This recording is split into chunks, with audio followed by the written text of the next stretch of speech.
मेरे जीवन में ऐसी महिला थी जिसने मुझ में लाख बुराई होने के बाद भी कुछ बुरा नहीं कहा, कभी गुस्सा नहीं किया। मैं ऐसा हूँ कि दीवानगी के नशे में चूर उसे इज्जत नहीं दी, उसे तड़पाया, रुलाया और मन ही मन खूब जलाया। उफ, कितना धोखा दिया और अंधेरे में रखा। देर रात घर आते हुए ना जाने कितने बहाने बनाए, रोज नई कहानी बना लेता। क्या वो मेरे झूठे प्यार के दिखावे को समझी होगी? मेरे झूठ फरेब क्या छिपे रह सकते हैं? भले ही वो अच्छी और भोली थी, लेकिन बेवकूफ़ नहीं। मैं जितना झूठा था वो उतनी ही सच्ची। उसने दुनिया के सामने हमारे रिश्ते का मजाक उड़ाना पसंद नहीं था। उसे हमेशा लगता कि मैं एक दिन सुधर जाऊंगा और मेरे सिर से ये नशा उतर जाएगा। काश वो इतनी अच्छी न होती, वो अपने हक के लिए मुझसे लड़ती। एक दिन मैं आनंद वाटिका मछलियों का करतब देखने गया। वहाँ मेरी नज़र अचानक एक लड़की पर गई जो फूल तोड़ रही थी। उसके कपड़े मैले थे और छोटी उम्र की लड़की थी, जिस वजह से वो ताजगी भरी लग रही थी। इसके अलावा उस लड़की में ऐसी कोई खास बात नहीं। मुझे देखते ही माली की बेटी लगी। वह बाग की दूसरी दिशा में जाकर फूल चुनने लगी। उसी दिन से मैं रोज़ उस आनंद वाटिका में जाने लगा। ऐसा नहीं था कि मुझे उस लड़की से प्यार हो गया था, सब कुछ पाने का मोह मुझे वहाँ खींचकर ले जाता था। मैं रोज़ रूप बदल कर वहाँ जाता, लेकिन हाथ कुछ नहीं लगता। प्यार की बातें होना तो दूर, वो मेरी तरफ देखती भी नहीं। इस योजना से जब काम नहीं चला तो मैंने नई तरकीब सोची। एक दिन मैंने अपने टॉमी को उसके तरफ जाने का इशारा किया। वो बुलडॉग भौंकता हुआ तेज़ी से लड़की की ओर दौड़ा। वो अपने पीछे कुत्ता देखकर चीखते हुए तेज़ी से भागी और कुछ ही दूर पर जाकर गिर गई। मैं फटाफट छड़ी लेकर वहाँ गया और टॉमी को एक दो लगा दी। मैंने पूछा, इसने काटा तो नहीं?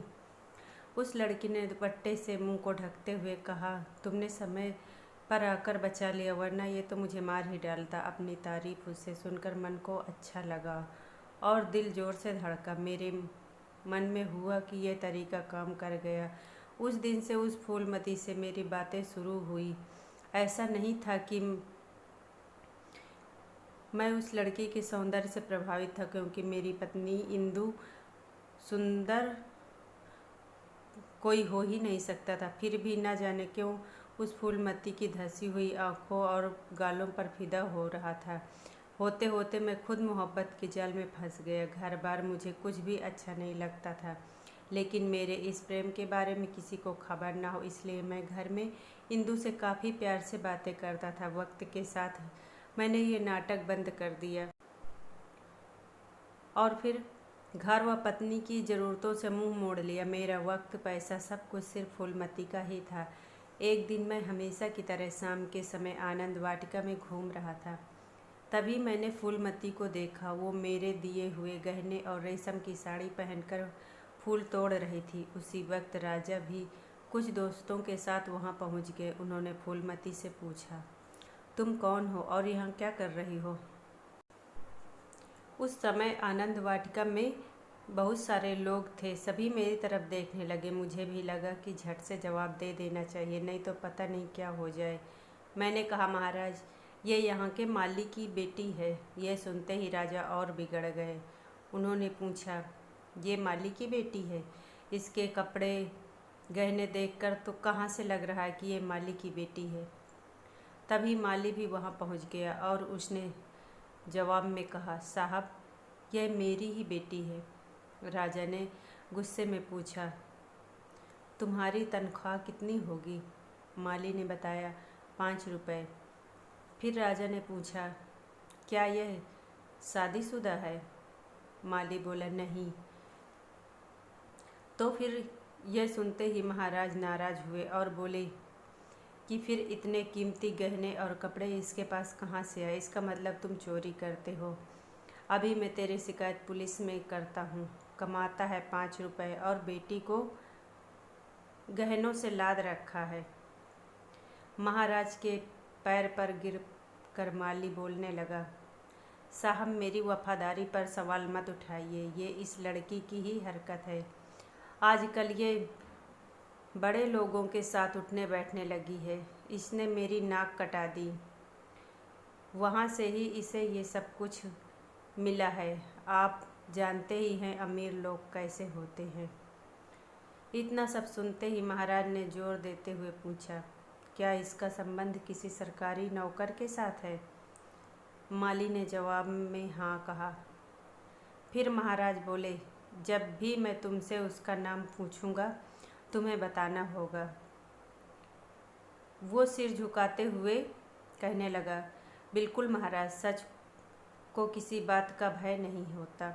आप जब भी पूछेंगे मैं नाम जरूर बताऊंगा। उस समय मेरा शरीर पूरा ठंडा पड़ गया। मन में हुआ कि आज ही राजा के सामने मेरा राज खुल जाएगा और बदनामी होनी पक्की है।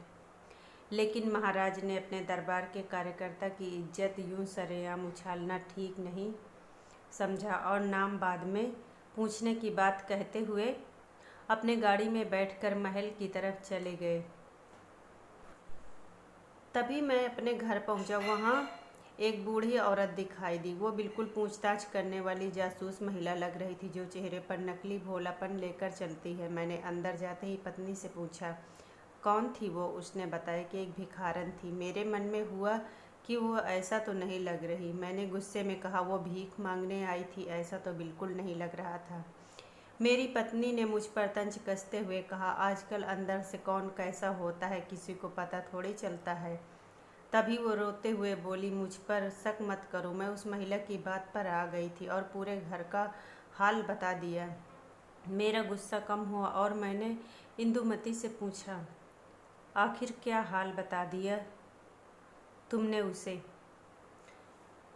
उधर से जवाब आया, सब कुछ तुम्हारे घर से यूं मुंह मोड़ना, लापरवाही, बेवफाई, किसी चीज़ की फिक्र ना करना, मैंने सब कुछ उसे बता दिया। तुम्हें अंदाज़ा भी है, घर चलाने के लिए मेरे सारे गहने बिक गए। तुमने 3 महीने से घर खर्च के लिए एक भी रुपए नहीं दिए। इन सब में मेरा मन दुखी होता है। और जब उसने प्यार से पूछा तो मैंने सारा हाल कह दिया। लेकिन आज एक बात साफ हो गई कि तुम्हें मुझ पर भरोसा नहीं, वरना इस तरह से बात नहीं करते। यह सब जानते ही मैंने अपने दोनों हाथों से अपना सिर पकड़ लिया। मैं सुबह दफ्तर पहुंच गया। वहां पहुंचते हुए मुझे महाराज का बुलावा आया। मेरे दिमाग में यह बात चल रही थी कि पक्का वो बुढ़िया महाराज की ही भेजी गुप्तचर होगी। उसने सारी रिपोर्ट यहाँ दे दी होगी। उन्होंने मुझे देखते ही नाराज अंदाज में कहा, कुंवर श्याम सिंह, मुझे जो कुछ भी पता चला उसके बाद तुम्हारे साथ सख्ती से पेश आना होगा। उन्होंने आगे कहा कि तुम यहाँ के पुराने वसीकेदार हो। महाराज ने आगे कहा कि तुम्हें वसीका अपने परिवार का खर्च चलाने के लिए मिलता है। तुमने इस वसीके का गलत फ़ायदा उठाया, माली की बेटी पर सब कुछ लुटा दिया। अब मैंने उस वसीके के दस्तावेज से तुम्हारा नाम हटाकर तुम्हारी पत्नी का नाम डाल दिया, ताकि वो तुम्हारे बच्चों को पढ़ा लिखा कर इस काबिल बना सके कि तुम्हारी पीढ़ी की तरह वो आगे महल की सेवा करे। और तुमको अब मालियों की सूची में डाल दिया गया। तुम इसी के लायक हो। अब यहाँ से जाओ और अपनी करनी पर पछताओ। मेरी गलती थी, इसलिए मुझे कुछ भी कहने की हिम्मत नहीं हुई। सब कुछ सुनने के बाद मैं घर लौटने लगा। फिर मन से आवाज़ आई, कौन सा घर? धीरे धीरे ये बात पूरे नगर में फैल जाएगी।